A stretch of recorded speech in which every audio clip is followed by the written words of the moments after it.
TemaCast.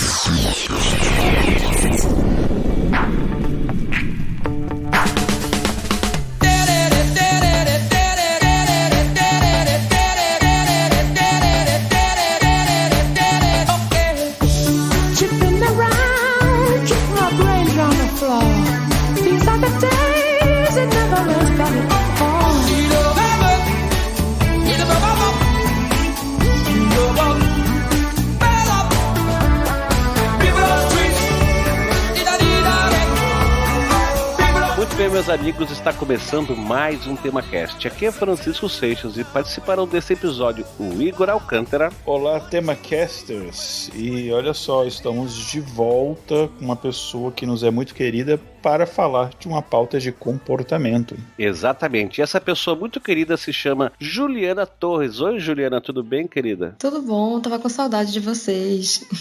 Coisa boa, então, mate as saudades nossa e dos nossos ouvintes, tá? Sim. Tinha mais uma pessoa que ia participar desse podcast que, por problemas técnicos, né, vai ficar de fora do episódio, mas não vai ficar de fora dos nossos corações, que é o José Simão Neto. Um abração, um beijão pra ti, querido. Da próxima tu participa. Bom, gente, esse aqui é o TemaCast número 32 e hoje nós iremos falar sobre uma doença que foi considerada o mal do século e que afeta milhões ao redor do mundo.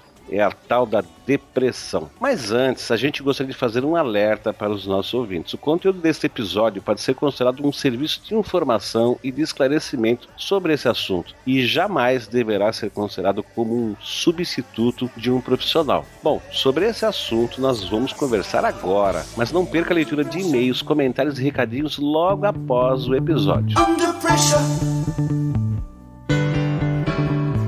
Pressure.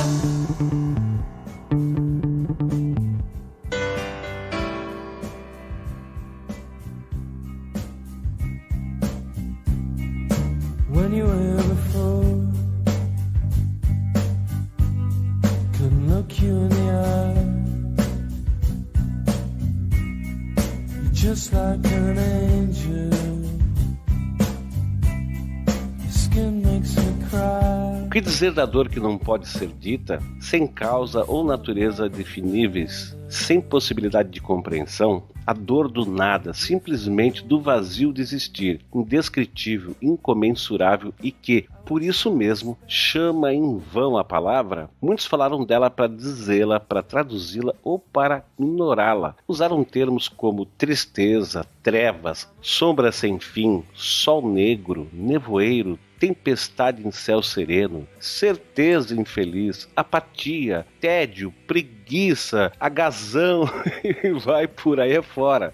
O pessoal já deu vários nomes para depressão, que na verdade é uma doença. E olha só que interessante, Aristóteles e outros, lá antigamente estavam seguros de que era uma admirável condição da mente associada à inteligência, à genialidade e à criatividade. Hoje, o que era chamado antigamente de melancolia cede terreno para uma nova palavra que é depressão, que implica a diminuição, a redução, o decréscimo, tá? Mas o que de fato define, indica ou revela esta forma de marcar tristeza? Como se transforma em doença a dor de existir? Mas olha só, gente, a depressão, como qualquer outra coisa, sofre a crítica do senso comum, E é comum as pessoas pensarem na depressão como tristeza e associar episódios e comportamentos isolados, eu vou grifar esses isolados, que na verdade podem ser apenas episódios de ansiedade ou mesmo um luto que se estende um pouco mais daquilo que é considerado normal.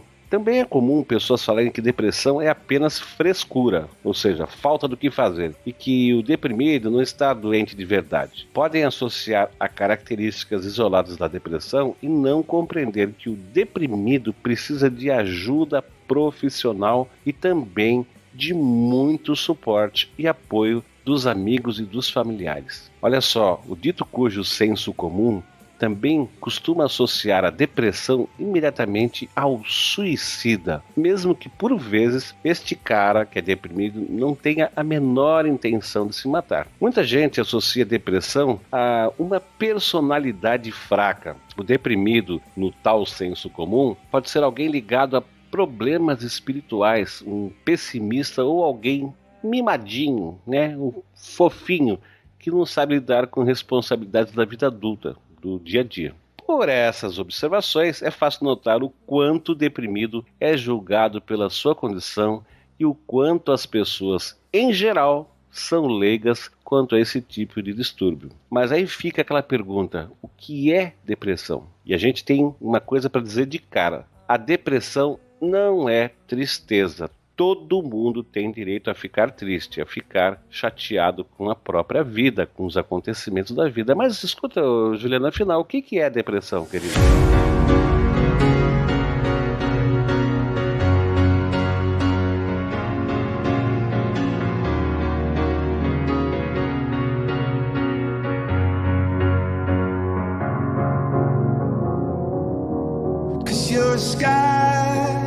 Então, do ponto de vista clínico, a depressão é um transtorno de humor.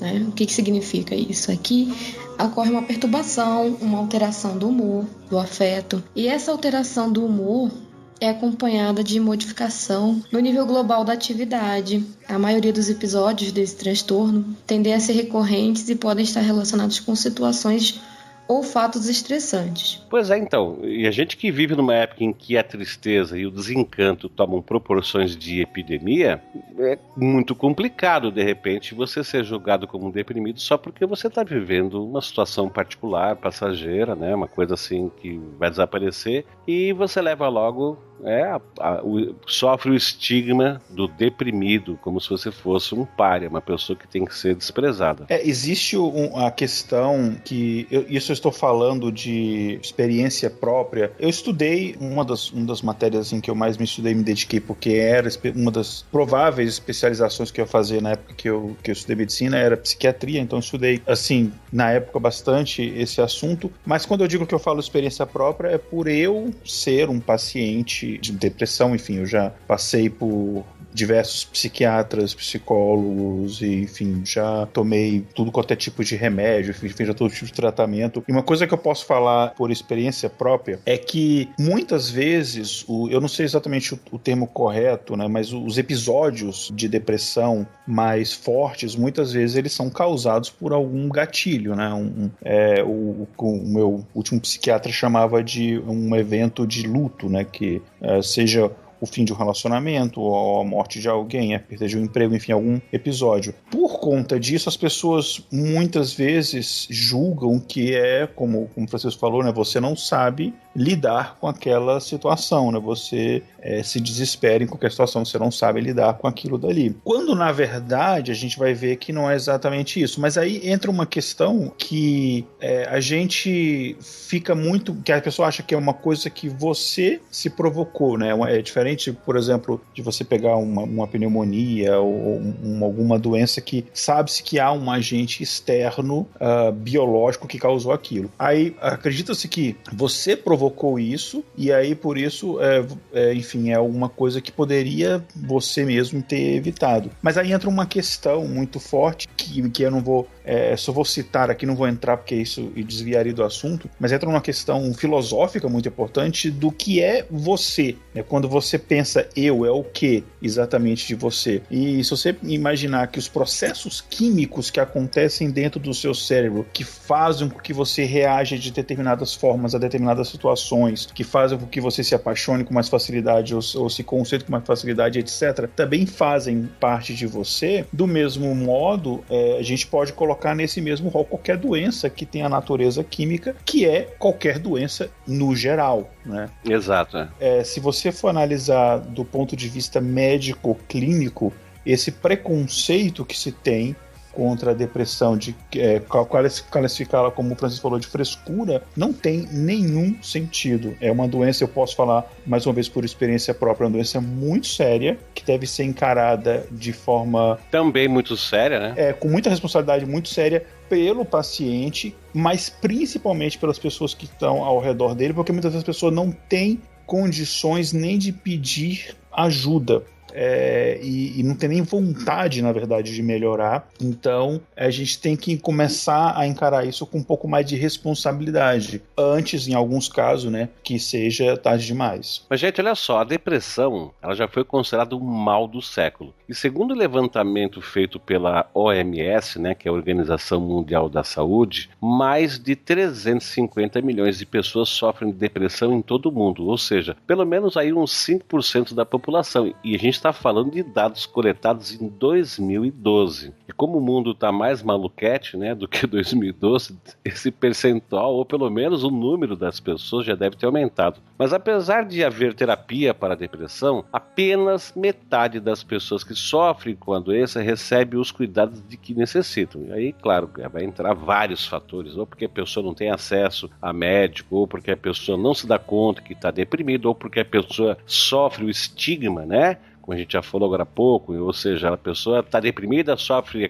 toda aquela pressão, chama ele de um fresco e o cara se deprime mais ainda e fica essa roda viva, né? Casos de depressão leve podem ser tratados sem os medicamentos, apenas com acompanhamento psicológico, mas na forma madurada ou grave, geralmente os pacientes precisam de medicação e acompanhamento multidisciplinar. Agora eu vou perguntar para a Ju o seguinte, ok, um médico ele é capaz, claro, ele é profissional da área, ele é capaz de fazer um diagnóstico tranquilamente de uma pessoa deprimida. Mas para os nossos ouvintes, não para que eles façam o papel de médico, como a gente já falou, mas assim, para que elas tenham um motivo para procurar um profissional, o que a gente deveria observar em nós mesmos ou nos nossos familiares e amigos que pudesse indicar que essa pessoa de repente está sofrendo de depressão? Então, uma das coisas que a gente pode observar como o Igor falou mais cedo, tem um gatilho, geralmente sim, tem algum evento da vida que a pessoa vai apresentar o que a gente chama de episódios.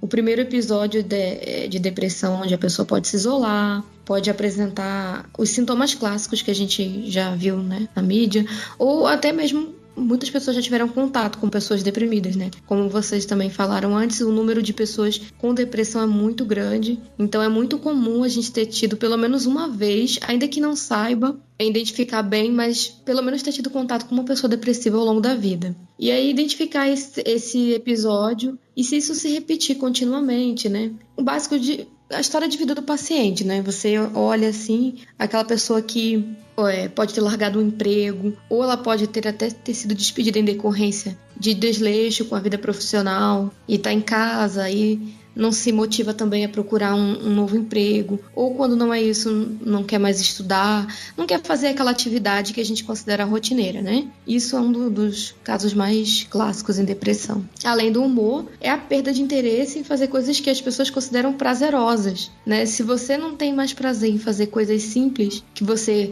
Às vezes a pessoa gosta de andar de bicicleta, um exemplo.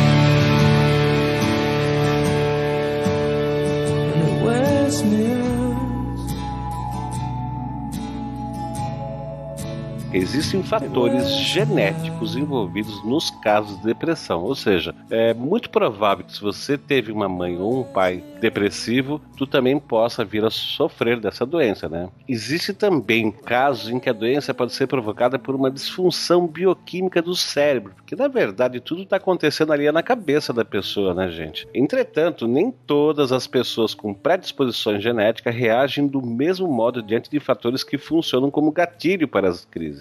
Existem acontecimentos traumáticos na infância, estresse físico e psicológico, algumas doenças sistêmicas, por exemplo, hipotireoidismo, o consumo de drogas lícitas, né, por exemplo, o álcool, e as ilícitas, por exemplo, cocaína, alguns tipos de medicamentos que inclusive podem ser prescritos por médico, tipo anfetaminas. A pessoa, estou muito gorda, eu vou ter que tomar, o médico vai lá, tá aqui, ó. Prescreve para ele uma anfetamina e isso acaba, de repente, resolvendo o problema dele estar acima do peso e causa para ele um estresse que o cara pode entrar num quadro de depressão. E me parece, Juliana, que as mulheres apresentam mais vulnerabilidade aos estados depressivos em virtude da oscilação hormonal a que estão expostas, principalmente no período fértil da sua vida. Confere isso aí? Sim, existem duas causas. É sabido por todos, Em estudos também é comprovado que as mulheres elas sofrem de depressão mais do que os homens. Elas estão mais vulneráveis. Primeiro, fisicamente falando, por conta da oscilação hormonal. E segundo, porque socialmente é mais permitido a mulher ser triste, ter um estado depressivo do que ao homem, né? Se o homem está deprimido, é o fim do mundo. Ainda reina esse status social também na depressão. Eu acho até que é pior do que isso. Um homem que estiver triste, que estiver pensativo, esse cara é o pai de família, ele tem motivos, né? Tá preparado com o trabalho. E a mulher tem aquela coisa assim, sabe? A mulher é cheia de frescurinha, a mulher pode se dar o luxo de ficar fazendo fricotes, que não deixa de ser uma atitude machista, né? Mas enfim, nosso tema não é machismo ou feminismo, nosso tema é depressão. A gente está até tentando identificar os quadros onde as pessoas cometem erros, né, ao olhar para uma pessoa que está deprimida, tanto quanto no fato de ser homem ou de ser mulher. Mas assim, tem gente que acha também que depressão é uma doença ponto final, né? Os que consideram uma doença botam um ponto final no final da palavra depressão. Só que não é bem assim, gente. Olha só, tem vários tipos de depressão e ela pode ser definida em 6 tipos principais. O primeiro dele é chamado de depressão maior,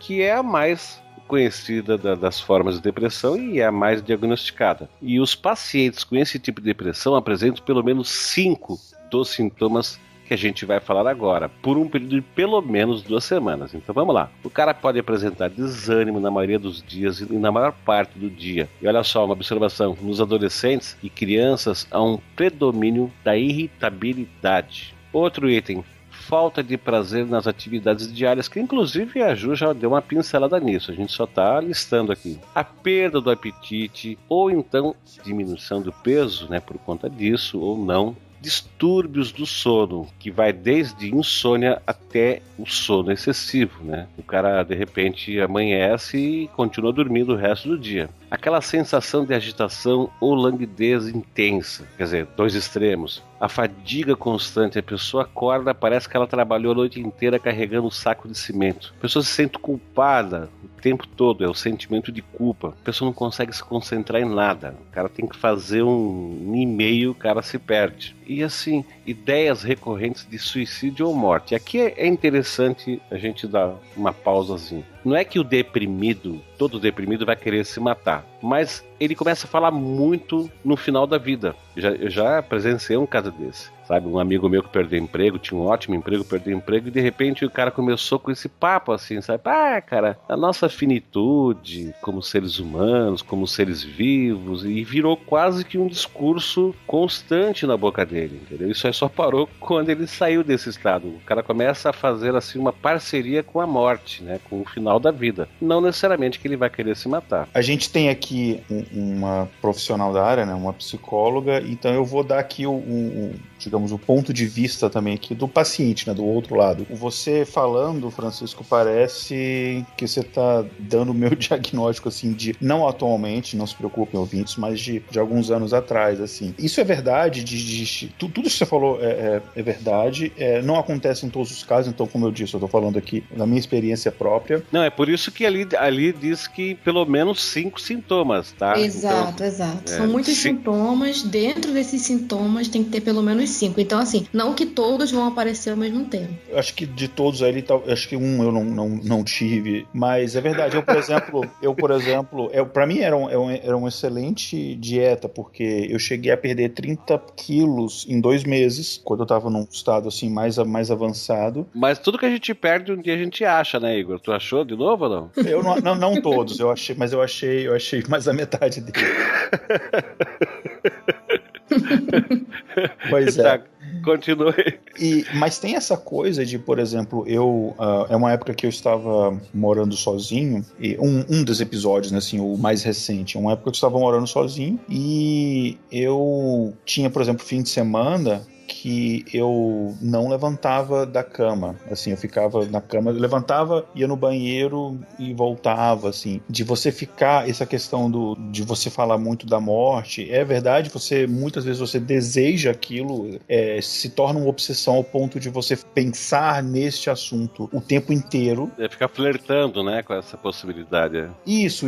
E você fica pensando nisso e pensando formas como isso vai acontecer, de você de repente se pegar na internet procurando formas de você cometer suicídio de forma rápida, indolor, e enfim, esse tipo de pensamento ele existe, e existe essa coisa de você não ter prazer em absolutamente nada na vida, assim. E aí, pelo fato de você não ter prazer em nada da vida, aquilo também acaba te gerando um sentimento de culpa muito grande. Você se sente incapaz, enfim, fraco, em todos os sentidos. Então, isso é verdade. E a questão de você falar muito, né? No meu caso, eu escrevi um livro inteiro sobre, inspirado nesse tipo de tema. Porque é que você fica, enfim, em toda essa atmosfera, né? Com todos esses pensamentos. Então isso é verdade. E é, assim, extremamente perigoso esse momento, porque você chega, por exemplo, dias que você não quer levantar e você faz o quê? Como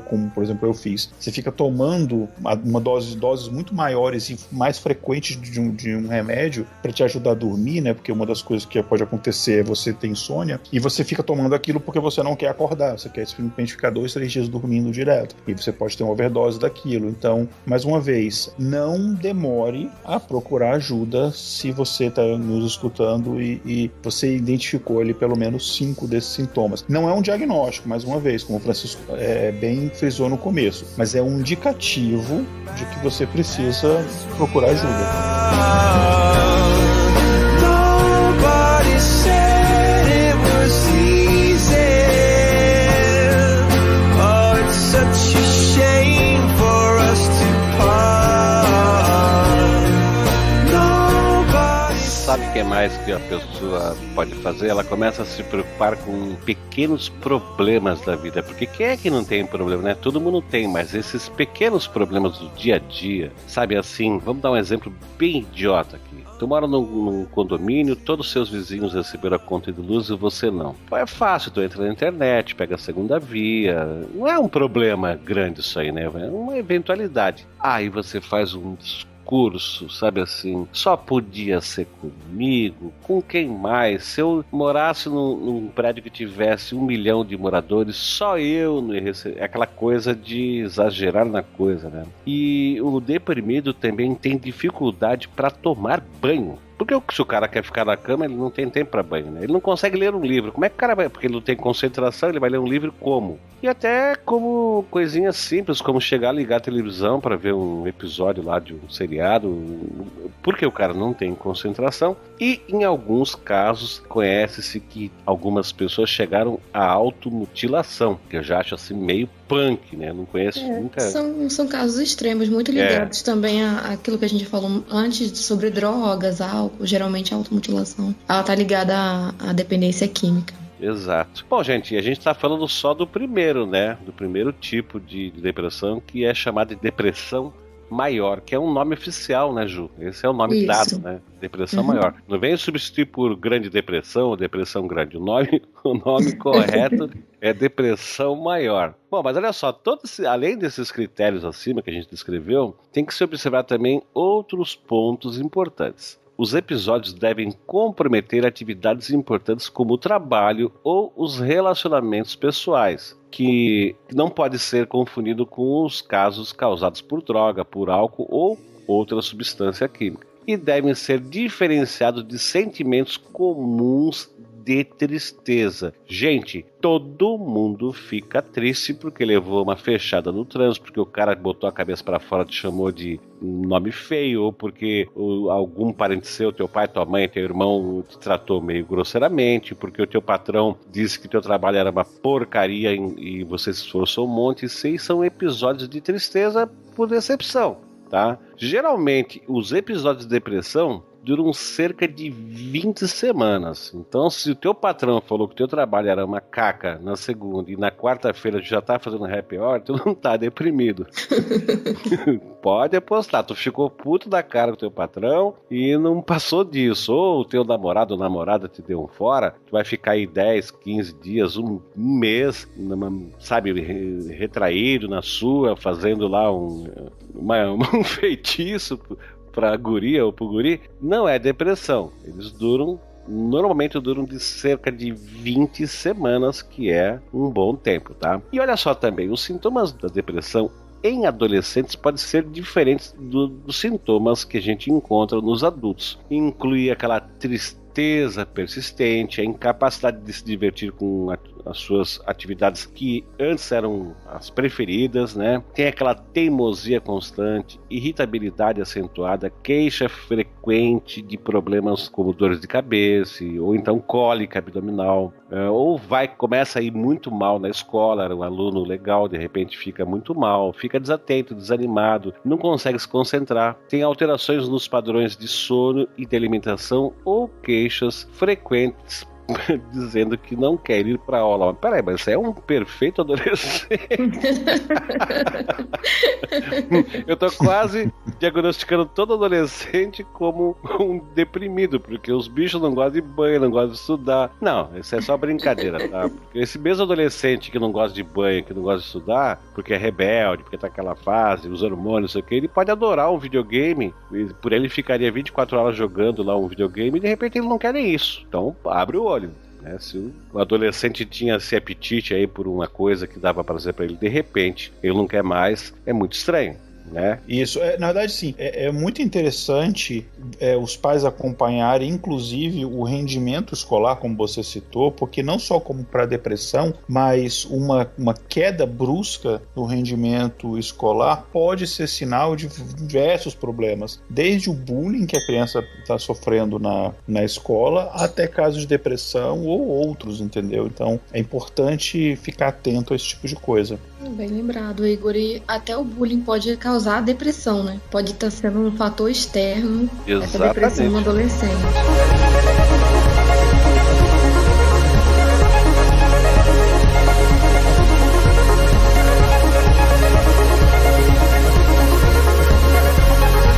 Bom, a gente até agora falou do primeiro tipo de depressão, que é a chamada depressão maior. O segundo tipo tem o nome de distimia, que é uma depressão crônica, porém leve, que também recebe esse nome de distimia. E ela se caracteriza por vários sintomas também presentes na depressão maior, mas eles são menos intensos e duram mais tempo. Então, tu vê que interessante, são os mesmos sintomas, ou quase todos os sintomas, só que eles se apresentam de uma forma mais branda, mas dura mais. Quanto mais? Pelo menos 2 anos. Entendeu? É como se você tivesse 1 quilo de feijão e tivesse que enfileirar esse 1 quilo de feijão em 1 metro. Aí você vai botar uma linha de feijão grossinha, né? Porque é só 1 metro. E alguém falasse, agora tu distribui esses mesmos feijões em 50 metros. Aí tu vai ter que fazer uma carreirinha mais fina. Então é assim. A distimia ou depressão crônica leve, ela tem os sintomas mais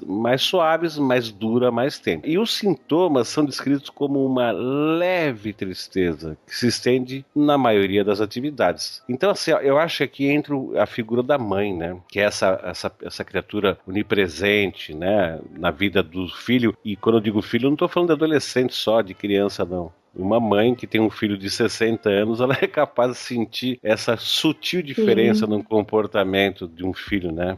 Mas olha só, em geral, não se observa distúrbios no apetite ou no desejo sexual. Não tem episódio de mania, né? Quando a pessoa fica eufórica, aquela agitação, ou um comportamento sedentário que o cara fica se atirando nas cordas, né? Como se diz aqui no sul, ou não quer saber de coisa nenhuma. Os distímicos cometem suicídio na mesma proporção dos deprimidos graves, que é o primeiro caso que a gente falou, que é a depressão maior. Talvez devido à duração dos sintomas, os pacientes com depressão crônica não apresentam grandes alterações no humor ou nas atividades diárias, apesar de se sentirem mais desanimados e desesperançosos e serem mais pessimistas. Lembra aquele amigo chato que você conheceu? Tu conheceu a pessoa, entrou num serviço novo, conheceu uma pessoa, tu achou um cara legal, bateu um papo, aí tu começa a criar uma certa intimidade, de repente aquele cara é um chato, um cara é um pessimista, o cara é um reclamão. Tu pode estar de frente com um cara que está sofrendo desse tipo de depressão, ou do outro, né? Mas assim, aquele cara que não é um pessimista profissional. Esses pacientes, né, desse tipo de depressão, podem sofrer episódios de depressão maior. Olha só isso, cara. Nesses casos, eles têm as duas, o primeiro tipo, que é a depressão maior, e a distimia, e que é conhecido como depressão dupla. Fala sério, né, cara? Puxa vida. Só acrescentando, Francisco, a distimia, por que ela é diferente? Ela tem os mesmos sintomas, mas ela é um pouco diferente da depressão maior. Em geral, a distimia, ela é realmente um distúrbio físico. A causa dela é orgânica, é falta de alguns componentes no cérebro, alguns hormônios, é uma descompensação mesmo química, e o distímico, ele tem que ser tratado com medicação. A todo instante, ele tem que estar sempre renovando a medicação dele, tá sempre renovando a ida ao psiquiatra, ao psicólogo, e mesmo que ele não faça uma psicoterapia, ele precisa estar sempre de olho nessa descompensação química no cérebro dele. Olha que interessante isso, hein? Nada como um profissional na área, né, Igor? Exatamente. Bom, então vamos falar da depressão número 3, que é a depressão atípica. As pessoas com esse tipo de depressão geralmente comem demais, dormem muito, sentem-se muito enfadadas e apresentam um sentimento forte de rejeição. Agora eu vou perguntar para a Ju, por acaso seriam aquelas pessoas que passam anos sem um objetivo? A pessoa não tem nenhum tipo de ambição, são reclusas, se sentem sozinhas, normalmente não tem relacionamentos afetivos, românticos, não buscam inovar nada. Poderia ser um caso desse tipo de depressão? Poderia. Igor, você que mora nos Estados Unidos, você deve estar mais familiarizado com isso. É aquele pessoal que passa muito em reality show, acumuladores. Sim. Eu inclusive, eu já assisto às vezes alguns desses programas e até conheço uma pessoa assim. Pronto. O acumulador, ele geralmente ele tem esse tipo de depressão atípica, porque ele justamente ele passa muito tempo sem um objetivo real, recluso, sozinho, geralmente a casa, né, reflete muito daquilo que ele está passando, mas ainda assim, elas ainda têm um mínimo de contato social para que elas saiam da casa e possam fazer essa acumulação, entendeu? Elas não perdem completamente 100% do contato social, mas é muito pouco, é só o suficiente para elas continuarem naquele ciclo ali de reclusão. Pois eu lembro que há alguns anos, não muitos anos, teve um caso, acho que foi em São Paulo, que tinha uma senhora que morava inclusive num bairro nobre de São Paulo, que acharam, a casa dela era uma lixeira, né? Ela tinha de tudo. Ela acho que tinha 8 toneladas de porcariada, de velharia dentro da casa dela, e tinha filhos que iam visitar ela, mas nunca ninguém conseguiu demover ela desse hábito, né? E ela só saiu dessa porque entrou, me parece que entrou o Estado, né? A prefeitura, sei lá, e interviu e falou, não, aí encaminharam ela para um tratamento. Perigo de saúde pública, né? Exato, enquanto ficou no âmbito familiar, os familiares não tinham condições de poder ajudá-la, né? Mas olha só, vamos falar aqui do quarto tipo de depressão, que é depressão pós-parto.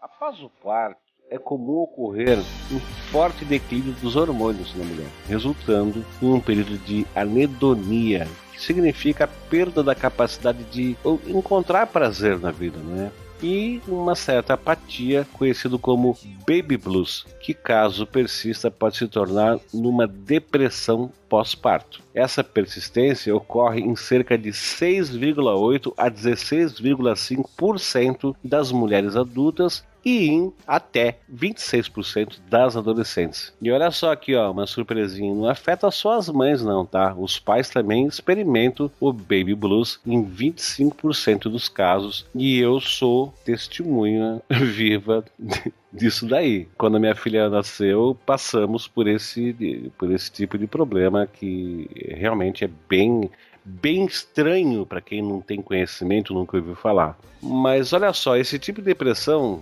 deve-se não só apenas a mudanças hormonais, como também a grande ansiedade, o desgaste e frustrações comuns durante a gravidez, sendo mais alterações com o nascimento de um bebê. Por vezes surgem desconfortos, mal-estar e dores que podem agravar o estado emocional e hormonal da recente mamãe. Quanto mais estressante for a gravidez, mais provável que resulte em uma depressão desse tipo. E olha só, os partos naturais e as alterações que a bacia sofre para o nascimento do bebê podem criar alterações na bacia ou na coluna, que pode agravar o estado emocional da mulher. Essas alterações podem estar na origem de depressão de causas físicas que a gente estava falando agora há pouco, né, Ju, que são fatores externos, né? Isso, é por isso que a gente está sempre frisando ao longo do programa. A depressão ela pode ter causas sociais e ela pode ter causas físicas. No caso da depressão pós-parto, não é diferente. A gente pode ter uma causa nessa oscilação de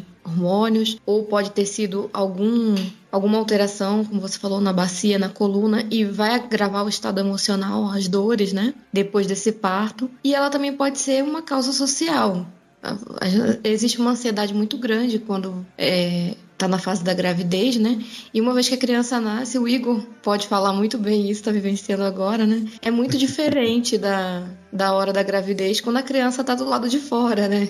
É bem diferente de tudo que você espera. E existem também questões que vêm junto com esse pai e com essa mãe em relação a serei um bom pai, serei uma boa mãe. Começam a surgir uma ansiedade, um desgaste emocional de se pensar nisso muito grande, de questionamentos mesmo, que também podem trazer essa depressão para o pai e para a mãe. Então, mamães e papais, né, fiquem atentos e, se for o caso, procurem ajuda. Olha só, o quinto tipo de depressão é chamado também de distúrbio afetivo sazonal. E como a gente sabe, sazonal é uma coisa que não é sempre, é uma coisa que ocorre de períodos em períodos, tal, e de tempos em tempos. Esses distúrbios caracterizam por episódios anuais de depressão durante o outono ou o inverno e pode desaparecer na primavera ou no verão. Olha só que interessante, esse distúrbio tem como principal fator a falta de sol, sendo bem comum nos países onde a luz solar dura poucas horas acontecer esse tipo de depressão. É menos comum em países onde a temperatura gira em torno de 20 a 30 graus centígrados, como por exemplo aqui no Brasil, né? E lá ele é festona. A gente sabe que esses países da Europa, da Ásia, né? Por exemplo, o Japão é um país que tem um índice de deprimidos e de suicidas muito grande. Acho que Finlândia também tem, né? Bom, de qualquer maneira, dentre os tratamentos recomendados, deve-se ficar próximo às janelas durante o período diurno, né? Ou seja, tomar claridade, solzinho, sair para locais abertos com frequência durante o dia, decorar quartos, mesas, salas com itens coloridas e fazer uma fototerapia, né? Ou seja, usa aí a cor para aquecer o ambiente e tal. Mas a gente falou de sazonal e falou de estações climáticas, mas tem o sazonal no nível menorzinho, por exemplo, uma TPM, tensão pré-menstrual, que causa alterações hormonais e que pode produzir um episódio de depressão. E tem ainda o pesar, né? Tu tem um pesar, um luto, que dependendo da perda pode levar a um quadro de depressão. Então, gente, distúrbios afetivos sazonais são também uma causa de depressão. O nosso sexto tipo de depressão é chamada de melancolia como patologia, que é uma doença, tá? Os especialistas consideram que a melancolia, né, cuja semelhança da tristeza e de outras emoções, passa a ser patológica a partir do momento em que altera o pensamento normal do indivíduo e dificulta o seu desempenho social. Por exemplo, é considerado normal que uma pessoa possa se sentir melancólica uma tarde qualquer e acabar por ficar em casa sem fazer absolutamente nada. Mas, em contrapartida, se esse comportamento começa a se repetir durante vários dias e o sujeito abandonar a sua vida social ou as suas obrigações, a melancolia passa, nesse caso, a ser um tipo de depressão que requer tratamento. Ou seja, a pessoa teve um dia melancólico, tá chovendo, não tem sol, ou seja, ela tá triste, tá caindo folha da árvore e tal, e para aquele dia serve, é até gostoso, tu te aconchega, toma um chocolatinho quente, aí de repente um dia seguinte tem um sol do caramba, passarinho cantando, e a pessoa fala, eu vou continuar na minha, eu vou continuar recluso, vou continuar abandonando a vida social, eu me sinto melhor aqui. A pessoa está procurando exatamente esse quadro para poder vivenciar esse tipo de depressão. É que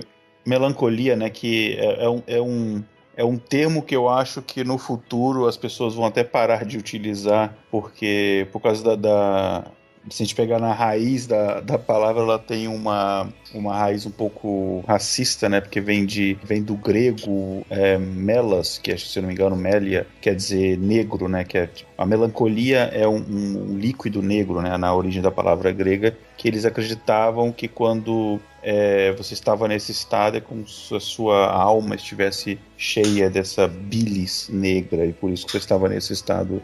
Eles associavam deprimido. alguns órgãos, né, a determinada... Ainda não tinha certeza, né, que Sim. era o cérebro, eles associavam a bilis mesmo, e a bilis é negra, né? Isso aí eles associavam quando você tinha um desequilíbrio nisso, né, que aquilo estava, enfim, tomando conta de você, aí você estava tomado por essa melancolia.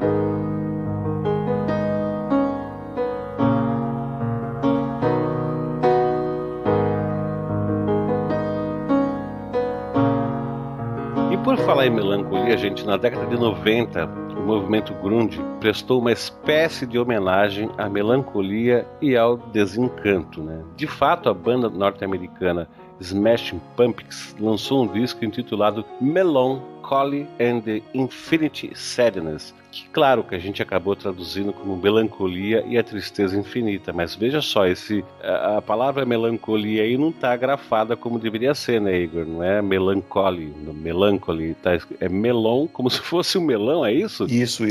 Inclusive esse disco é um dos melhores discos do Smashing Pumpkins, que é uma das minhas bandas favoritas dos anos 90, e foi um jogo de palavras que eles usaram, né?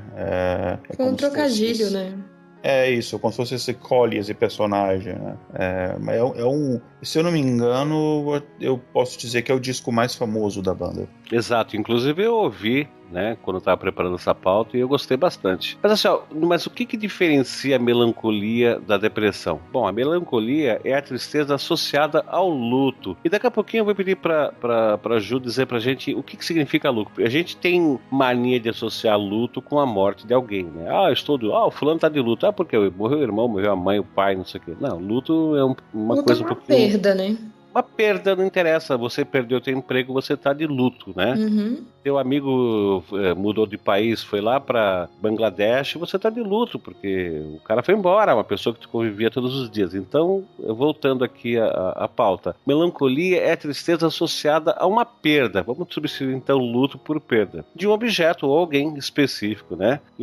Que é interno à pessoa, ou seja, um componente egóico, né? Tem a ver contigo, com teu ego, com você, com a sua maneira de existir. Enquanto que a depressão pode ter causas neurológicas, a gente já falou disso, mas só para citar aqui, causas neurológicas, sociais ou emblemáticas, mas que são externas ao ego do sujeito. A melancolia, ela é mais interna do que a depressão. Vou explicar. A melancolia ela é um problema, como foi falado aqui, egóico, é um problema de personalidade. Enquanto que a depressão, ela é um problema de humor. O humor, ele tá presente, ele é diferente em todo mundo, mas é uma coisa externa do sujeito. Ele é construído socialmente, construído de uma forma que não faz parte, mas não é propriamente dito a personalidade do sujeito. E na melancolia ela também tem uma diferença da depressão, porque o sujeito, de um certo modo, ele sente um certo prazer na melancolia, entende? Ele não enxerga a melancolia como algo necessariamente ruim. Entendi. Bom, mas uma outra coisa, a diferença entre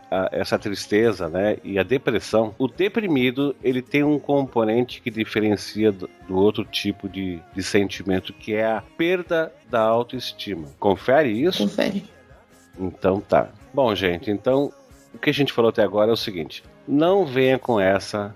A pessoa deprimida é uma pessoa que está passando por um problema de saúde, um problema sério, né? É um problema que pode ser não muito sério, mas pode ser bem sério. É tão sério, gente, que pode levar a pessoa a tirar a própria vida, a se mutilar, enfim. Então, é um problema sério. Olhem com cuidado, com carinho, para os teus amigos, para os teus parentes, para as pessoas próximas. Não é assim. Mas agora a gente vai falar a respeito dos tratamentos para essa doença que tem chamado tantas pessoas, né, ao redor do mundo. E a depressão é uma doença que exige primeiro de tudo, um acompanhamento médico de fato, tá? Não venha com chazinho, não venha com benzeção sem querer agredir nenhum tipo de fé ou de religião. É um problema sério que tem que ser tratado por um médico, tá? Os quadros leves costumam responder bem ao tratamento psicoterápico. Nos outros mais graves e com reflexo negativo sobre a vida afetiva, familiar e profissional e na sociedade, a indicação é o uso de antidepressivos com o objetivo de tirar a pessoa da crise. Mas quem vai dar esse remédio não é o farmacêutico, não. Tu vai ter que passar por um médico que tem autorização de fazer essa receita, de prescrever essa receita, e você vai lá, vai comprar o remedinho e vai tomar de acordo com o que o médico indicou.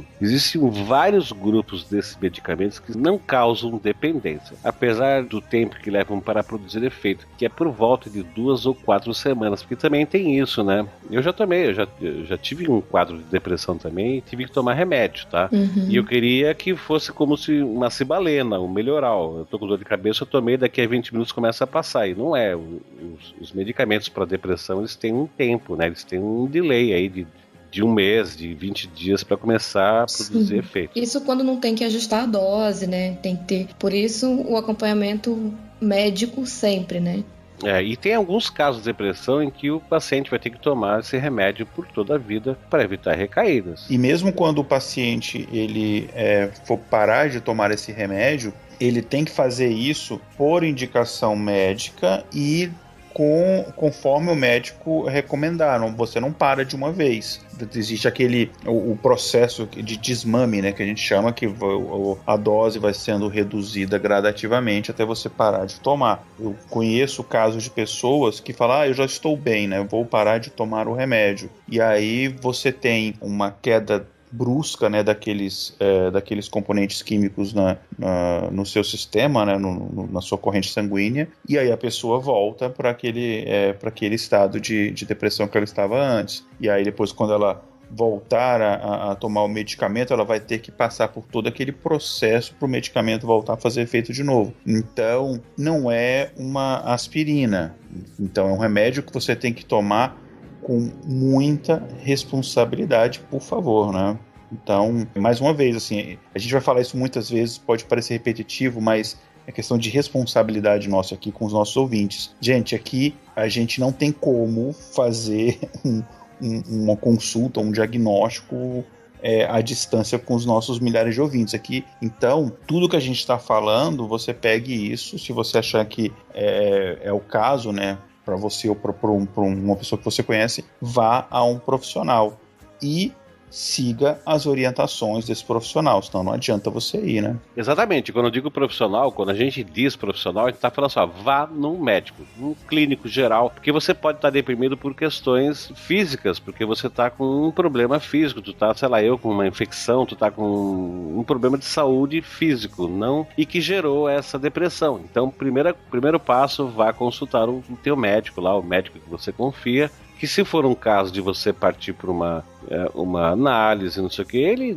não vai fazer isso, ele vai te indicar um profissional, ele vai te levar adiante e se tiver que tomar um medicamento, alguma coisa, ele vai te encaminhar. É isso, né, Ju? Exatamente. Um bom psicoterapeuta, ele sempre vai exigir de você os exames para saber se você está indo também fazer esse acompanhamento médico, para justamente descartar a hipótese de ser uma coisa física. Antes de procurar um psicoterapeuta, procure um médico. O próprio médico vai prescrever a psicoterapia se ele achar necessário. People couldn't believe what I've become. Revolutionary sway. For my head on a silver plate. Just a puppet on a lonely string.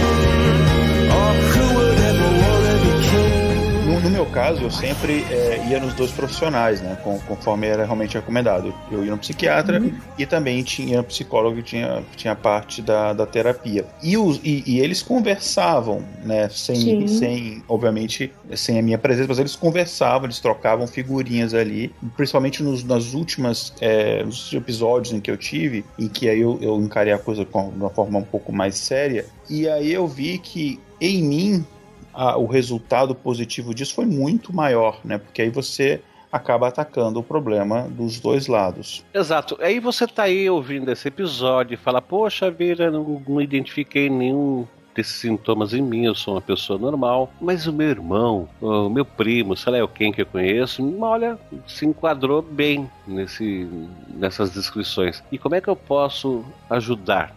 Bom, aqui vai a dica. Paciência é a palavra-chave. Os familiares, amigos próximos e os cuidadores de pessoas com depressão precisam ter paciência para lidar com as situações que acontecem com uma pessoa deprimida para poder ajudar e saber o que é um transtorno recorrente. Dessa forma, buscar conhecimento, ler, estar informado e tirar dúvidas com médicos e profissionais da saúde mental é muito importante para que ajude o cuidador, né, a pessoa que se envolveu com o deprimido, a compreender e ter empatia, né, ou seja, se preocupar com o que está acontecendo com a pessoa deprimida, ajudando o processo afetivo do tratamento e também para auxiliar na parte dos medicamentos, que tem uma coisa importante, se o cuidador ou a pessoa, né, cuidador a gente está falando aqui é um amigo que está se preocupando, que tem afeto, que quer ver bem aquela pessoa, se essa pessoa conhecer os efeitos colaterais dos remédios e as dosagens, já está dando uma baita de uma ajuda. E é interessante também que essa pessoa, em algum momento, procure ter algumas sessões de terapia para evitar sentimentos de culpa pelo que o outro está passando, que é muito comum, né? Porque imagina, você está do lado de uma pessoa deprimida, está fazendo tudo que tu pode, e você vê que aquela pessoa não está tendo um avanço, né? A pessoa não está assim, no dia primeiro estava deprimido, no dia 2 estava 100%. É muito complicado, né, para um cônjuge ver alguém deprimido, ver a pessoa que ele mora ali, que ele tem esse contato diário deprimido. Um pai, uma mãe, um irmão, qualquer pessoa que realmente seja próxima e esteja ao lado dessa pessoa deprimida a todo tempo, é importante sim ela ter pelo menos algumas sessões para poder lidar com isso. E só complementar, aprender a lidar com isso e também aprender como você deve ajudar. Porque muitas vezes as pessoas elas querem te ajudar, né, a enfrentar aquele problema, só que elas acabam te sufocando. Ou, em outros casos, as pessoas te acham incapaz de repente, tomar decisões da sua própria vida. Às vezes você até é mesmo, mas as pessoas querem meio que mandar na sua vida e enfim. E aí acabam te sufocando. E aí o que você faz é acaba se afastando mais ainda daquelas pessoas únicas que se colocaram à disposição para te ajudar. Então há ali uma linha tênue, ali, um equilíbrio que a gente tem que buscar. Então muito cuidado para que no seu ímpeto de ajudar, você não esteja, na verdade, sufocando aquela pessoa e até piorando esse caso. Por isso que essa busca da ajuda profissional, tanto da pessoa que tem essa condição, quanto da pessoa que está auxiliando, é muito importante. E olha só, depressão não é uma doença chique, não é uma doença isolada, não. Ela é uma doença como qualquer outra, tá? Não é sinal de loucura, que é outro estigma, né, que o deprimido sofre, que o pessoal fala que ele é louco, porque infelizmente o pessoal tem um conceito de que se você for num psicólogo ou num psiquiatra, tu é louco. Ah, tu é louco. Ah, é louquinho. Isso não é normal hoje? Não, sim, é normal as pessoas associarem. normal. Ainda hoje é normal. Ah, tu fala, oi, tudo bom? Onde é que tá indo? Ah, eu tô indo no psicólogo. Aí a outra fala assim, louco? É louco? Não, não é louco, não. É uma doença como qualquer outra doença. A pessoa tá indo no psicólogo, ela tá fazendo certo, ela tá se tratando, tá se cuidando, tá? Claro, né? E como qualquer doença, o diagnóstico precoce é ainda o melhor caminho para colocar a vida nos eixos de novo, tá? E, gente, não pensa que depressão é coisa de quem tem 30, 40, 50, 60. Não. Depressão pode ocorrer em qualquer fase da vida, desde a infância, adolescência, na fase madura ou na velhice, não interessa. A pessoa pode não ter tido nada de depressão a vida inteira e ficar deprimida aos 80, ou ter depressão aos 10 anos de idade, se tratar e não ter mais. Enfim, não é uma doença que só ataca pessoas de uma certa faixa etária, não. E nem só de uma classe social. Não fica achando que é doença de rico, que não. Eu tive episódio de depressão aos 11 anos de idade, assim, que a minha mãe identificou no início, né, e procurou ajuda, e depois eu mesmo, né. Eu tive aos 11 anos de idade, depois eu tive de novo aos 15 anos de idade, eu tive de novo aos 26 anos de idade, então depois aos 30, depois de novo aos 36, enfim, aos 35, desculpa. Então, isso acontece, enfim, em qualquer idade. Então, não ache que, não é comigo. Tomara que não seja, mas se você tem uma leve desconfiança, por que não tirar a prova dos 9, né? É bem por aí.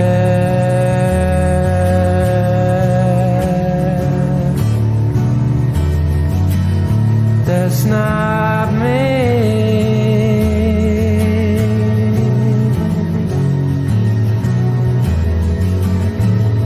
E, gente, assim, longe de pensar que se você tá num quadro depressivo, você vai ficar num quarto escuro dia e noite, que isso vai te trazer algum benefício, porque não vai fazer absolutamente nada a não ser agravar o seu estado, tá? O melhor caminho é você vai lá tomar teu banho, se um amigo liga, faz um esforço, atende, se ele falar que vai te visitar, recebe. É um bom caminho para superar a crise depressiva. Mas eu vou fazer uma pergunta de novo para a coitadinha da Juju, que eu tô abusando dela. A gente sabe que existe pessoas que sofrem que são chamadas de bipolar, que antigamente era chamado de maníaco depressivo, né? Maníaco porque ficavam exaltadas, eufóricas, e depressivos porque de uma hora para outra ficava depressivo. É certo afirmar que nem todo depressivo é bipolar, mas todo bipolar é depressivo na sua fase depressiva? Parece uma coisa redundante, mas é verdade falar isso? É verdade, sim.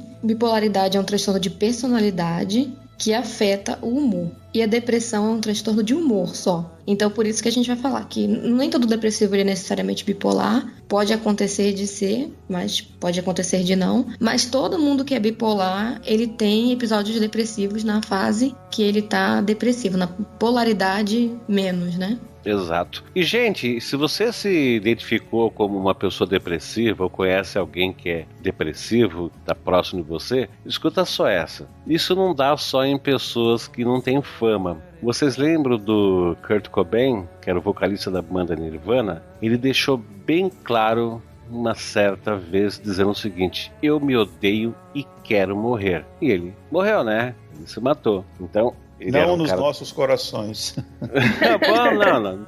De fato, é a banda que uniu todas as tribos.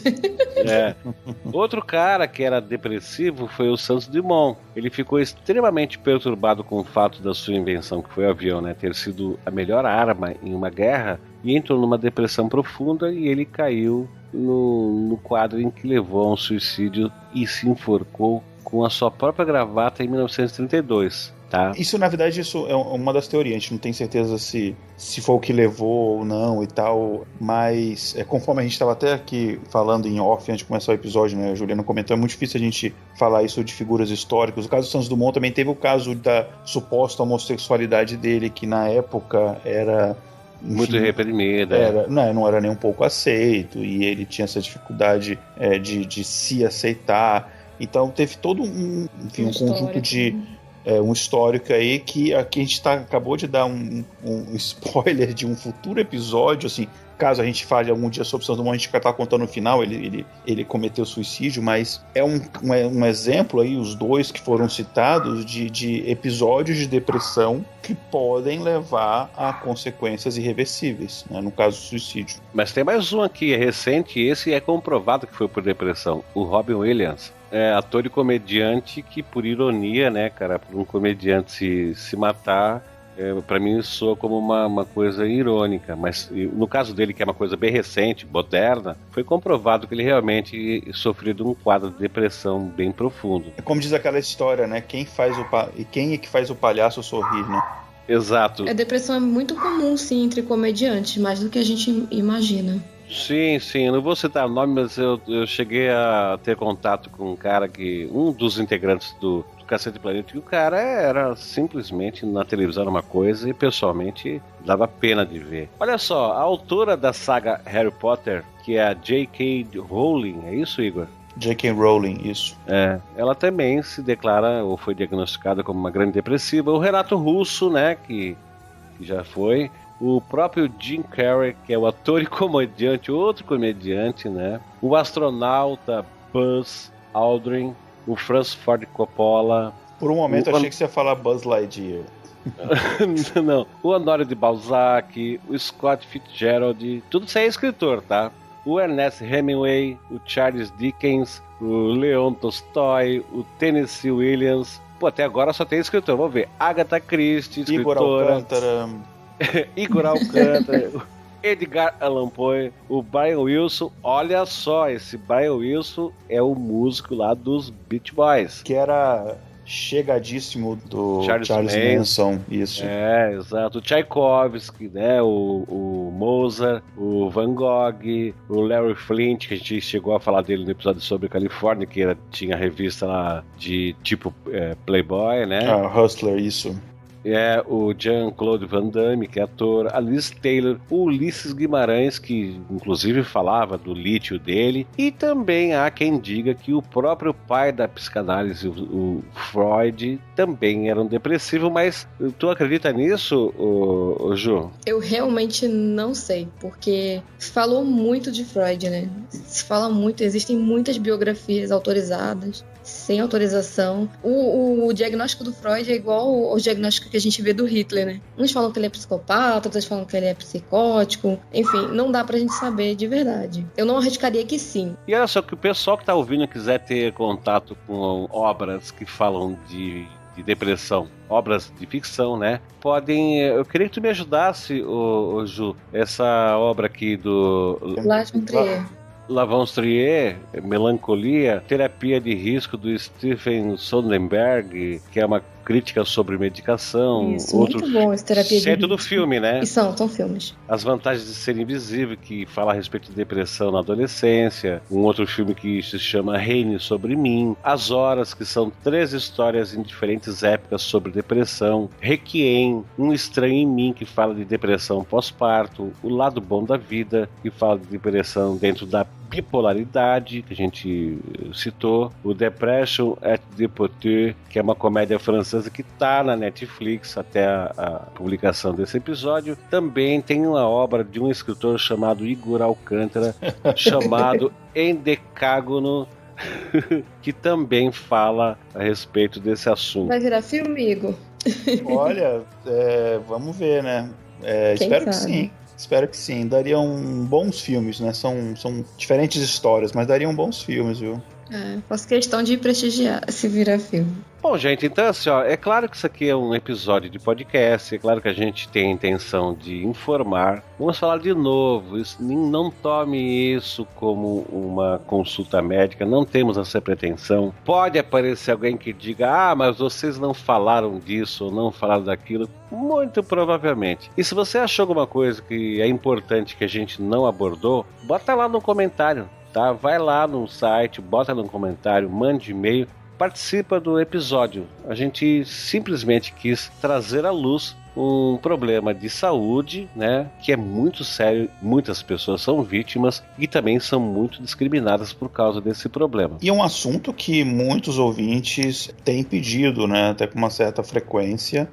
Então foi importante, acredito, a gente abordar esse assunto. E eu acho que não só esse episódio, mas eu acho que, enfim, muito mais do que isso vai ter muito valor em si se de repente uma pessoa que seja escutar isso daqui e pensar, opa, eu acho que eu preciso procurar ajuda, e realmente faça isso, né? Isso vai ser assim, extremamente recompensador, saber de alguma forma, mesmo que tímida, humilde, enfim, que a gente foi capaz de ajudar uma pessoa.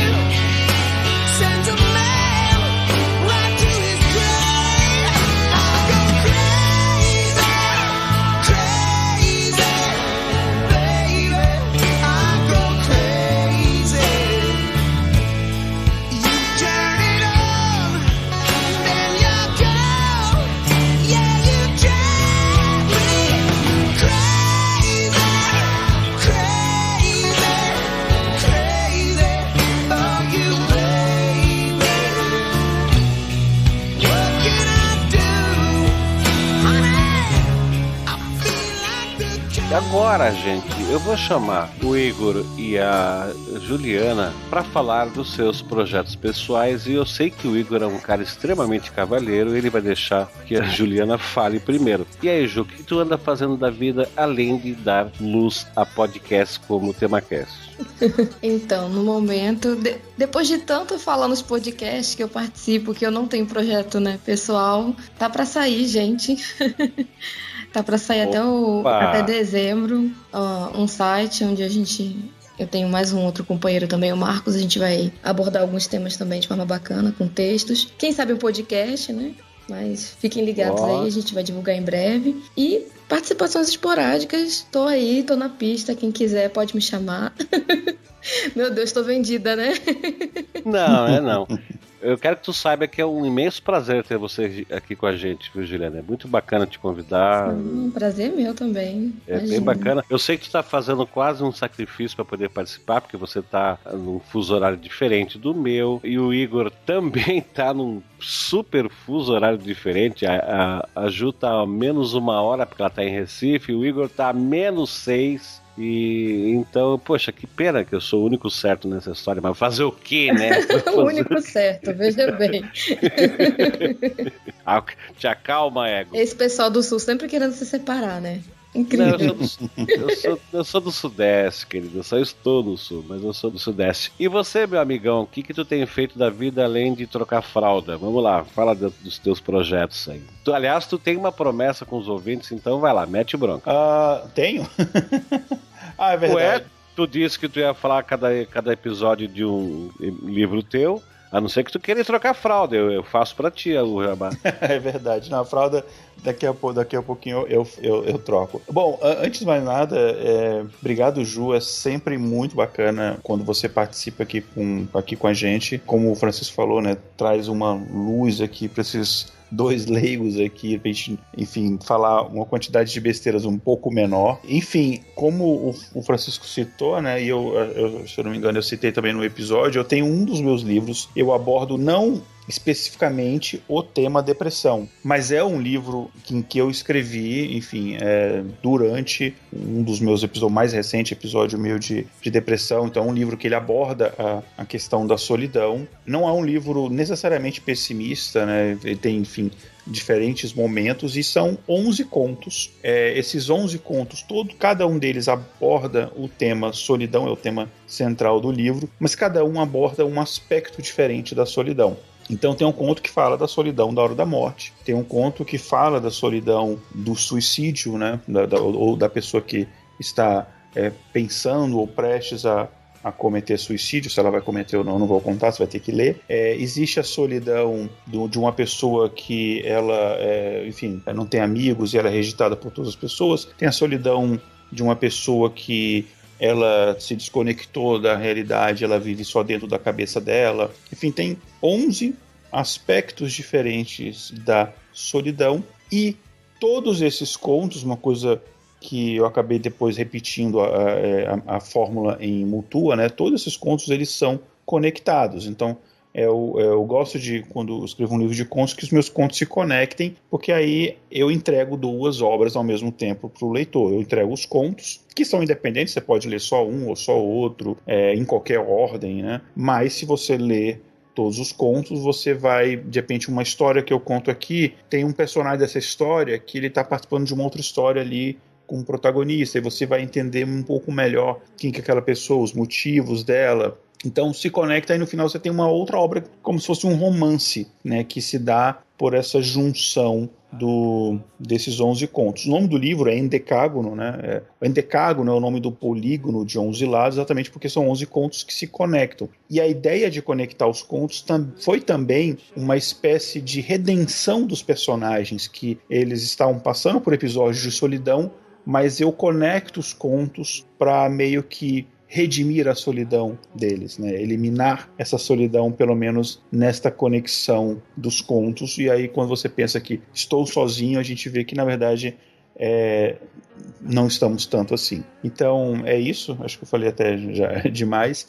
Endecágono, o nome do livro, e como todos os meus outros livros, né? Você pode comprar a versão digital para Kobo, Kindle, você pode... não tem o dispositivo, você pode instalar o aplicativo no seu aparelho, celular, tablet, etc. Tem também versão impressa e tal. Aí tá tudo lá no meu site, que os ouvintes já conhecem, que é o igoralcantara.com.br.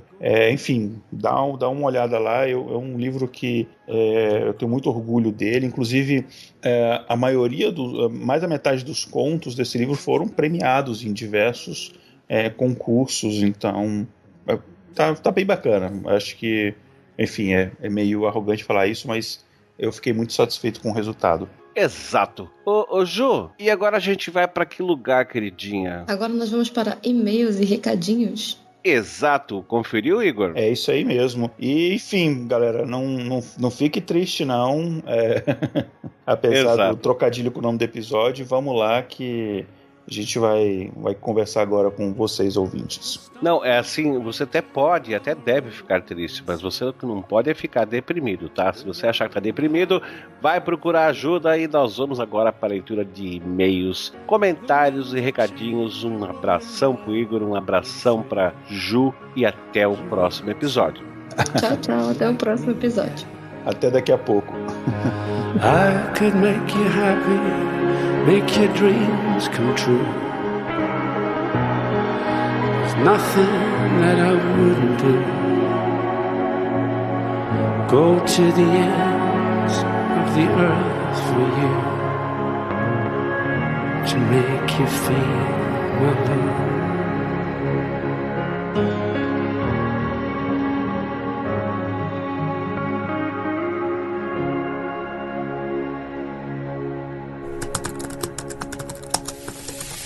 E-mail.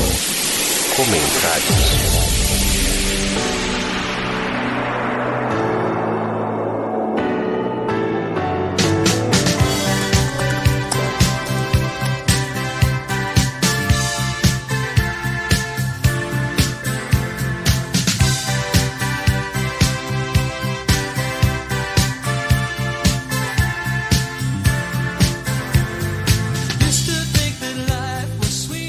E vamos para mais uma leitura de e-mails. É isso mesmo, Igor? É exatamente aquele momento em que a gente interage com os nossos ouvintes. E os ouvintes que comentaram os episódios até a data dessa gravação foram: no episódio do Gonzagão, comentou o César Moreira de Souza, o Bonilla, lá do podcast Los Chicos, o André CHC, o Pedro Braga, aquele velho do Rio de Janeiro, um tal de Nerdandertal, o Heavy Neto, que eu quase que sempre falo Heavy Metal, E porque é muito parecido. E no episódio da Califórnia que a gente fez, comentou o Diogo Besson, ou Besson, desculpa a pronúncia, tá? E na Guerra dos Farrapos, comentou o Marcelo Torres, a voz de veludo lá do Papo Alfa. E lá naquele episódio, um dos primeiros, aquele episódio que você gosta tanto, Igor, sobre o sal, comentou o Vitor Urubatã, que é lá do MachineCast, que faz o MachineCast junto com o Marcos Daniel, aquele maluco.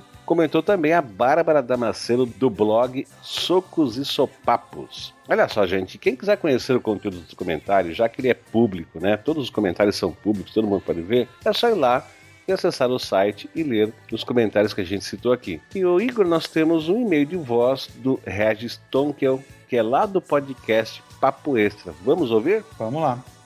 Olá pessoal, eu sou o Regis Tonkel de Bento Gonçalves, no Rio Grande do Sul. Gostaria de primeiramente parabenizar e dizer que o TemaCast é hoje o meu podcast preferido, servindo não somente como fonte de entretenimento e cultura, mas como inspiração. Eu conheci através da indicação no grupo do Mundo Freak no WhatsApp. Meu primeiro episódio foi o 17, Inveja e Solidão. Depois disso, posso dizer com convicção que escutei todos os programas até o momento. Gostei muito dos primeiros, principalmente do piloto sobre os computadores Sinclair.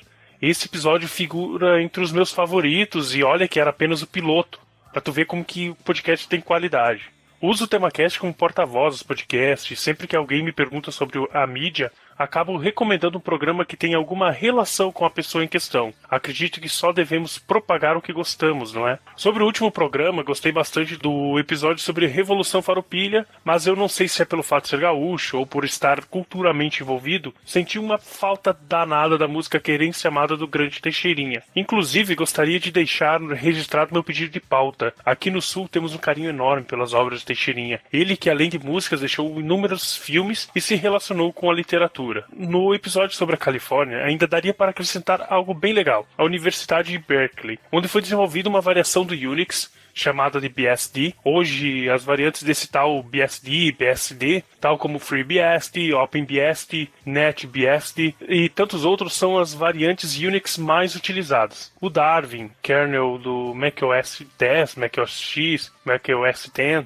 e depois o iOS, nasceu como uma derivação do FreeBSD e a incorporação do Match kernel do System 9, antigo sistema operacional dos Macintoshes da Apple. Enfim, formação nerd à toa. Muito obrigado por esse trabalho que vocês estão fazendo. O TemaCast é sensacional, focando no conteúdo e transmitindo muita informação de maneira prazerosa e que certamente nos fazem buscar cada vez mais conhecimento. Adoro todos os programas de vocês. Grande abraço desse fã de vocês aqui da Serra Gaúcha. Her hair is hollow gold, her lips sweet surprise.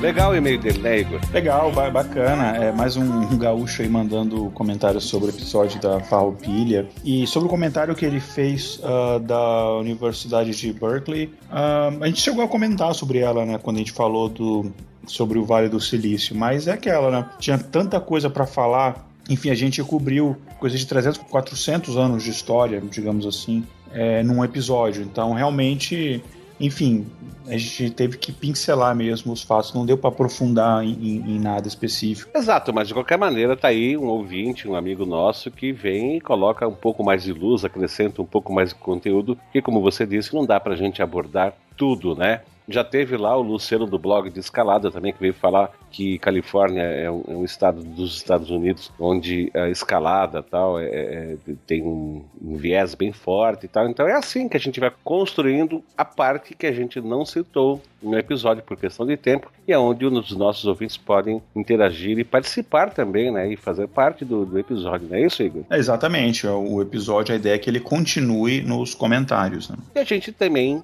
tem mais e-mails que o pessoal mandou. Vamos lá, Igor? Começa você, vai. Vamos lá. Quem mandou um e-mail foi o senhor A, de 43 anos. Ele é editor de podcasts de Minas Gerais. E ele falou o seguinte: uma grata surpresa ouvir um podcast inteiro sobre o mestre Luiz Gonzaga. Sempre tive uma veia roqueira, mas, em certa feita, achei na casa de um ex-sogro nos idos dos anos 90 um cassete do protagonista do podcast. No caso, ele está se referindo a Luiz Gonzaga. Exato. Comecei a ouvir repetidamente e me apaixonei pela simplicidade do som, chegando a me emocionar com Asa Branca. Admiro muito este trabalho e confesso estar mudando de atitude com relação a feedbacks, uma vez que assino mais de 50 podcasts e raramente comento ou mando e-mails, mas TemaCast sempre teve um diferencial, que é o excelente trabalho, carinho e atenção aos ouvintes. Grande abraço e sucesso a ambos. Ô, Singorá, cara, a gente que agradece, cara, por esse carinho que você teve, já que você não é uma pessoa que normalmente entra em contato com os podcasts e nos elegeu aí pra você dar a tua opinião, a gente fica muito lisonjeado pela tua atitude. Um forte abraço pra você. Agora só falta saber teu nome, né, ô Singorá? Eu sei, mas eu não vou falar, não, eu conheço. Não, é só provocação. Eu sei que tu sabe, ele já editou, inclusive, podcast pra você. Isso. Um grande abraço pra você, cara, tá? Um abração. Então, aí tem uma outra pessoa que já mandou e-mails pra gente em outras oportunidades e continua mandando, que é a Carla Braga, que é bancária, tem 34 anos e mora no Rio de Janeiro. E ela diz o seguinte: meninos, adorei os meninos, né? Adorei rejuvenesceu a gente aí uns 20 anos pelo menos. Exato, é. Ela diz assim, ó: adorei os agradecimentos no episódio do Luiz Gonzaga, fiquei toda boba. Aliás, o episódio do Luiz Gonzaga foi excelente. Sou brasiliense, moro no Rio de Janeiro, mas minha família é do sertão da Paraíba, de uma cidadezinha chamada Sumé. Deu uma saudade imensa dos meus avós, que adoravam Luiz Gonzaga. Parabéns mais uma vez. Bom, cara, obrigado. E olha, obrigado de novo pelos elogios e por você ter mandado e-mail. Espero que você continue fazendo contato conosco, que é uma coisa bem importante para nós aqui. Exatamente. E eu achei interessante. A cidade que ela falou que é Sumé, na Paraíba, não é nem tão longe da cidade de onde é meu avô, né? Não é muito perto, mas não é tão longe, não. Que é uma cidadezinha da Paraíba também. Ela falou que é de Brasília. Eu morei minha vida toda lá, então eu entendo o que é você morar de um lugar, ser de outro e ter as suas raízes, as suas origens em vários lugares. Isso é legal, que te dá uma visão mais, digamos assim, ampla, né, do resto do Brasil. E continue mandando e-mail pra gente, e pode chamar a gente de meninos, que, enfim, dá uma rejuvenescida, né? Exato, estamos precisando disso. Obrigado, Carla.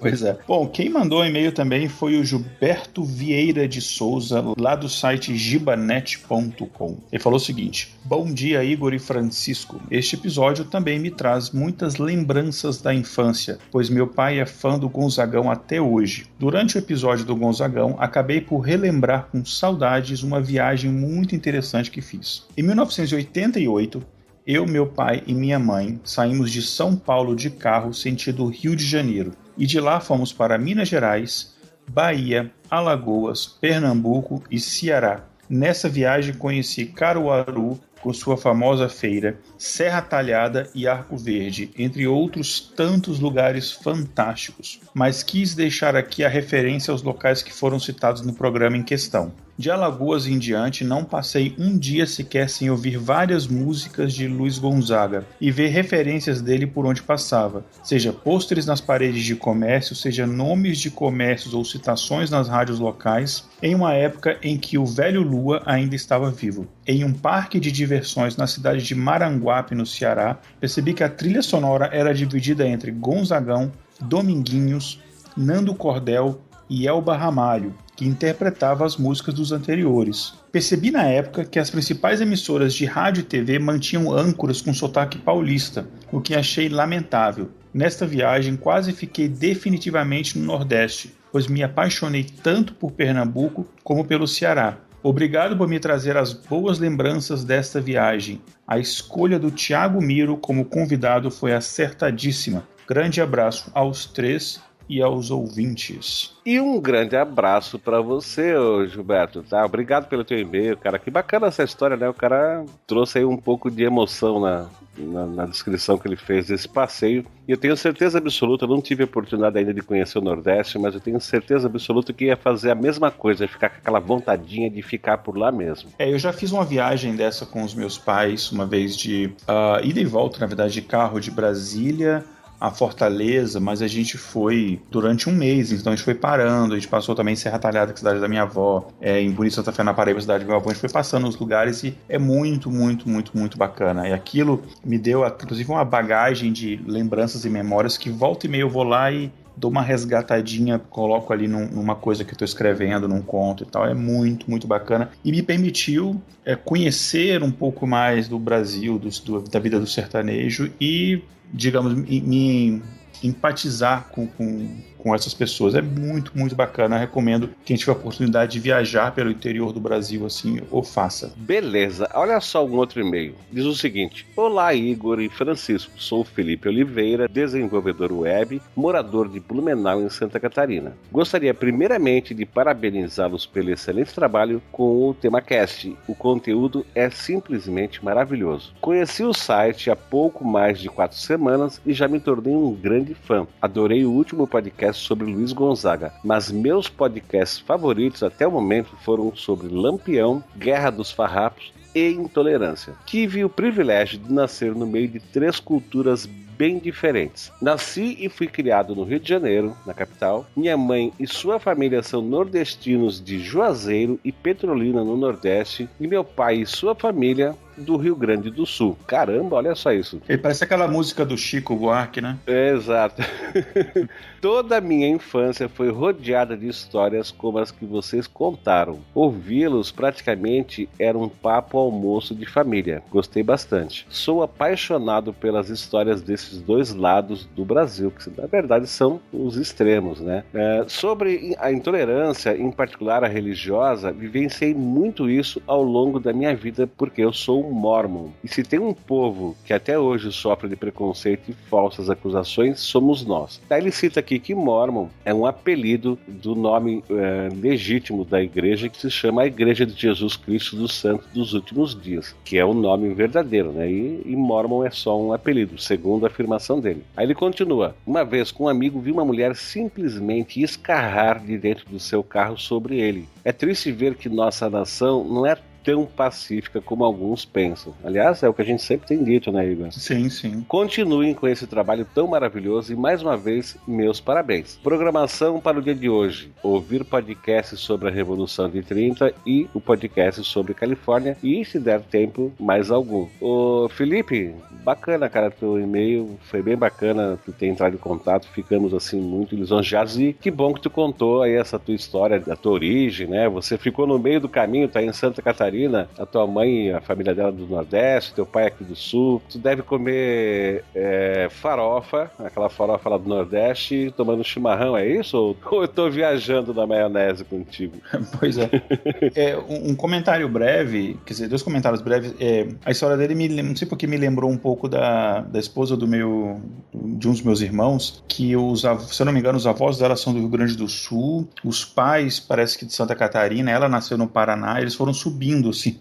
E os filhos dela nasceram na Bahia, enfim, parece que a família vai subindo. Eu falei que a próxima geração tá aqui nos Estados Unidos. Exato. Bom, obrigado, Felipe, pelo teu contato, tá? Isso aí, muito obrigado, Felipe. E tem também o e-mail do Luciano Fernandes. Ele fala o seguinte: olá, Francisco e Igor. Desta vez abandonei os discos para comentar, já que somente os lidos por e-mail são contabilizados para leitura. O meu caso com Luiz Gonzaga é um pouco mais nostálgico. Quando morava na Áustria, tive um período de isolamento de cultura, onde praticamente não falei português, somente lia na internet pré-Google. Foi lançado no mercado alguns meses depois do dia que eu me mudei para lá. Uma garota que estudava música e era de Taiwan me disse que tinha uma música em seu minidisc. Lembro perfeitamente que era tarde da noite que ela me deu o fone e disse para entregar quando ela acordasse. Quando comecei a escutar, era exatamente a música do Luiz Gonzaga, Riacho do Navio. Lembro perfeitamente da sensação de saudade que até então era pequena, dado ao processo de imersão que estava. Passei então quase que a noite inteira lembrando das pessoas e dos lugares do Brasil. A partir de então, sempre que escuto Luiz Gonzaga, além de me parecer uma música muito simpática e feliz, também me faz lembrar de uma época boa da minha vida. Um forte abraço e parabéns por outro programa de qualidade. Ô, Luciano, muito obrigado, cara, pelo teu e-mail. Tu vê, o Igor, como esse episódio do Luiz Gonzaga fez com que todo mundo mundo revelasse as suas historinhas, né, cara? Parece que o Luiz Gonzaga tem realmente uma aderência, né, na vida do pessoal, né? Então, realmente é bem bacana. Cada pessoa tem uma história de vida onde o Gonzagão meio que se meteu ali e fez a sua festinha na vida da pessoa. Isso desperta muito esse sentimento de nostalgia nas pessoas. Vou fazer um comentário só numa coisinha que ele falou no começo, que ele falou que abandonou os comentários do site, né, para mandar um e-mail mesmo, já que só os e-mails são lidos ou contabilizados pela leitura, como ele falou. Eu entendi o que ele quis dizer, mas só para deixar claro, os comentários no site, todos eles, sem exceção, mesmo que sejam de episódios antigos, eles são lidos por nós, eles são respondidos. Só que no episódio a gente acaba lendo só os e-mails, porque os e-mails só a gente tem acesso, os comentários todo mundo tem acesso, mas a gente sempre cita, né, como vocês percebem no começo, o episódio e os comentários para que o ouvinte possa saber, sei lá, eu gostei, por exemplo, do episódio sobre intolerância e eles citaram lá que tem 3 comentários novos, aí você pode ir lá e ver os comentários, interagir, discutir, tem debates ótimos lá. Só para deixar claro, é tudo lido, comentário e e-mail, só que aqui a gente acaba lendo em público os e-mails, porque são, enfim, caso contrário, ninguém além de nós teria acesso a eles, né? Exatamente, e a gente gostaria muito de ler todos os comentários como a gente fazia no começo, só que aí a gente ia ter um bloco de leitura de e-mails e comentários de mais 1 hora, entendeu? E aí ia ficar muito pesado e tal. Então isso, exatamente.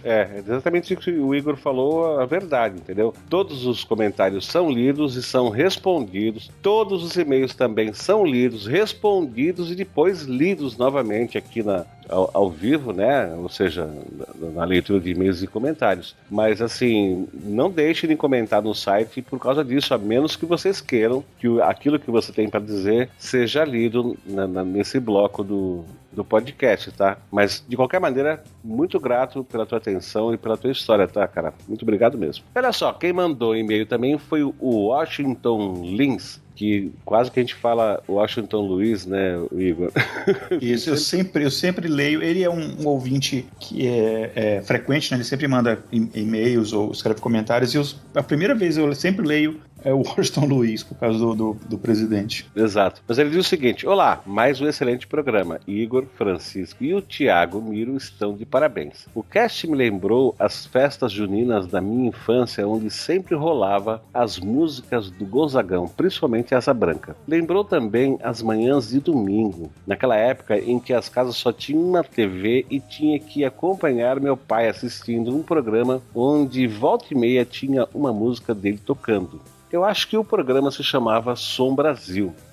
A música de abertura tinha algo de viola, sacola e viagem, mas eu tô divagando. Tá, realmente tinha um programa naquela época chamado Som Brasil, que era apresentado pelo Rolando Boldrin. Exatamente, eu lembro desse programa. Eu gostava também, assistia com meu avô, olha só. Só tem uma coisa, tá? A música de abertura desse programa mudou várias vezes, tá? Então eu realmente não me é familiar essa descrição, né? Que tu disse que tinha viola, sacola e viagem, mas realmente eu não sei te dizer o nome da música, mas eu lembro também. Aí ele continua assim, ó: gostaria de compartilhar também um fato legal que aconteceu enquanto escutava o programa. Nas pausas onde entra a música, o meu caboquinho de 2 anos, sentado na cadeirinha no banco de trás, curtia o som e acompanhava batendo palminhas. Provavelmente seja o sangue nordestino que herdou mandando um sinal, ou talvez apenas uma demonstração de que a música é realmente boa. Bom, mais uma vez, parabéns pelo programa e abraço a todos. Abraço pra você também, Washington, tá, cara? Um grande abraço. E é bacana, eu tenho 3 filhos pequenos, né? Uma bebê, e essa bebê, por exemplo, desde já eu faço ela escutar música boa. E eu já falo pra ela, ó, se você gostar de funk, não é culpa minha. Exatamente.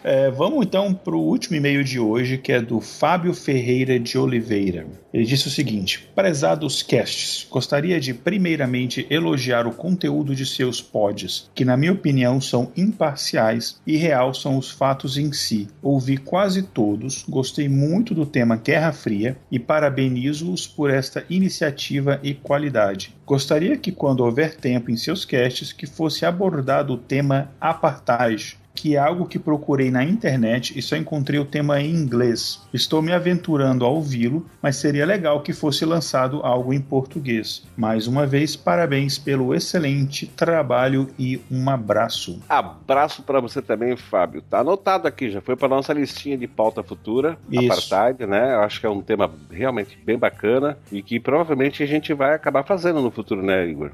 Eu acho que sim, é um tema muito bacana. Mas enquanto a gente não fala sobre o Apartheid, você pode pegar ali uma citação muito breve que a gente fez no episódio lá sobre a intolerância. Então, se você quiser dar uma... Não sei se você já chegou a fazer maratona e ouviu esse episódio, mas escuta lá que a gente não é sobre isso, né? O episódio é sobre intolerância, mas existe uma pequena citação lá como um dos exemplos de intolerância étnica. Exatamente. E olha só, gente, se você quiser participar também, né, basta acessar o nosso site lá em temacast.com.br. Nesse endereço você poderá fazer o seu comentário, enviar e-mail através do formulário do site na aba Contato ou então pelo endereço de e-mail temacast@temacast.com.br. Lá no site, no rodapé, você também encontra os botões para as redes sociais que o TemaCast participa, que é o Facebook, o Twitter e o Google+.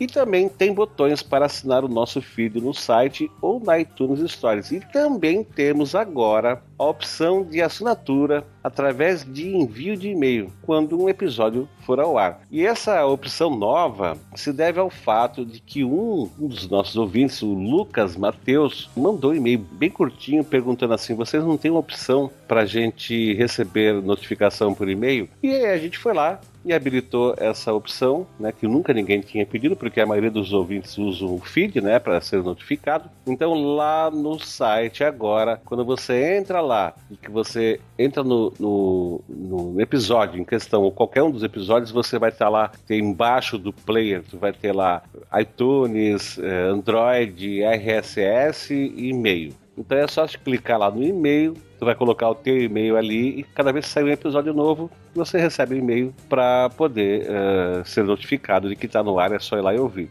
E gente, olha aqui, ó, agora o TemaCast tem uma playlist lá no Spotify. Tá? O Igor criou uma playlist, então ele está cadastrando todas as músicas que a gente já utilizou na confecção dos nossos episódios. Então, se você gosta das músicas que a gente coloca nos episódios, você pode encontrá-las, pelo menos a maioria delas, né, Igor? Porque tem algumas que tem alguma restrição aí, tipo dos Beatles, não são todas, mas a gente tem a nossa playlist lá. E o link desse playlist está no post desse episódio. Exatamente. Vários ouvintes já se inscreveram nessa lista. É só procurar lá, né? Como o Francisco falou, TemaCast no Spotify, você vai achar.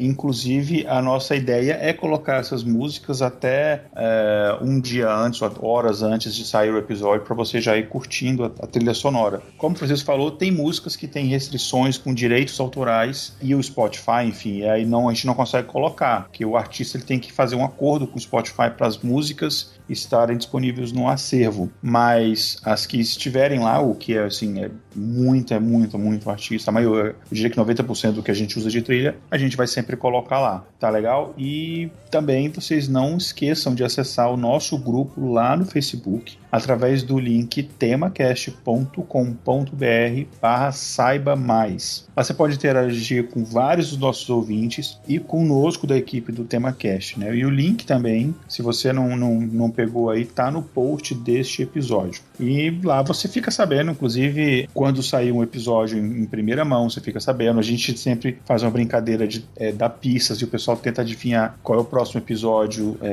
os 2 dias antes. Então é bem bacana, vale a pena entrar lá. E é isso aí, pessoal. A gente então vai ficando por aqui. Não se esqueçam de continuar aí mandando seus e-mails, suas mensagens de voz, os seus comentários. Assinem o feed ou e-mail, etc. E até a próxima. Um grande abraço para vocês. É isso aí, pessoal. Obrigado pela audiência. Um abraço e até a próxima.